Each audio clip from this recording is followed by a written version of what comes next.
DA6 nagpahayag posible pa magsaka ang presyo sa bugas subong ating kiriwi tubtob magabot ang harvest season. Ini ang gintutukan ni Zen Kilantang Sasa.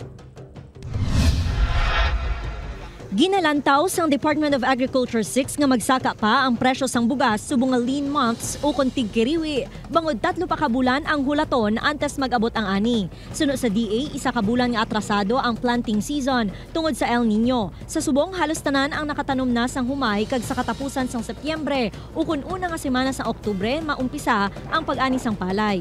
Hindi pa rin naman nauubos yung mga stocks galing dun sa mga nakaraang harvest.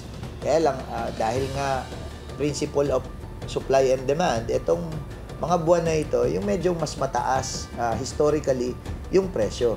Nagabili subong sa 51 pesos tubtob 60 pesos ang presyo sang kada kilo sang bugas. Natala na naman nga magalunsar ang Department of Agriculture sang Rice for All nga programa sa NCR kung sa din igabaligya ang bugas sa mas barato nga presyo kumparar sa merkado.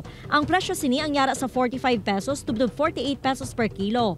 Maka-avail sang programa ang senior citizens, single parents, PWDs kag 4Ps. Ang 4Ps beneficiary nga si Nanay Nelida nagalao man nga makaambit sang programa. Tama, ginakamahal sa bugas, tapos pigado.